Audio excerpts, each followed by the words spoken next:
Hello and welcome to KSG News Explainer. In this video, we are going to talk about Hindi Diwas 2021. India celebrates Hindi Diwas, also known as Hindi Day, on 14 September every year to commemorate the adoption of Hindi in the Devanagari script as one of the official languages of the nation. One of the reasons behind celebrating this day is to prevent the increasing trend of the English language in the nation and the neglect of Hindi.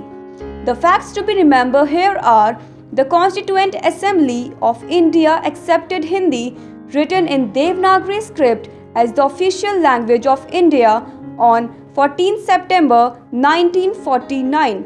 Officially, the first Hindi Day was celebrated on 14 September 1953.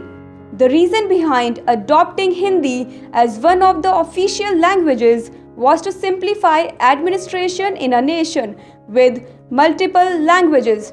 Today, in India alone, there are roughly about 43.6% speakers who identify Hindi as their mother tongue, according to the 2011 census.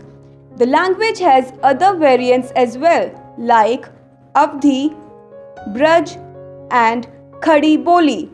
Rajbhasha Kirti Puraskar and Rajbhasha Gaurav Puraskar awards are also given to ministries, departments, public sector units, nationalized banks and citizens on Hindi Diwas for their contribution and promotion of Hindi. That's all we could pack in this edition of KSG News Explainer. Stay tuned for more such videos. To join KSG India courses and crack the IAS exam, visit ksgindia.com. You can also get the PDF of this video on ksgindia.com.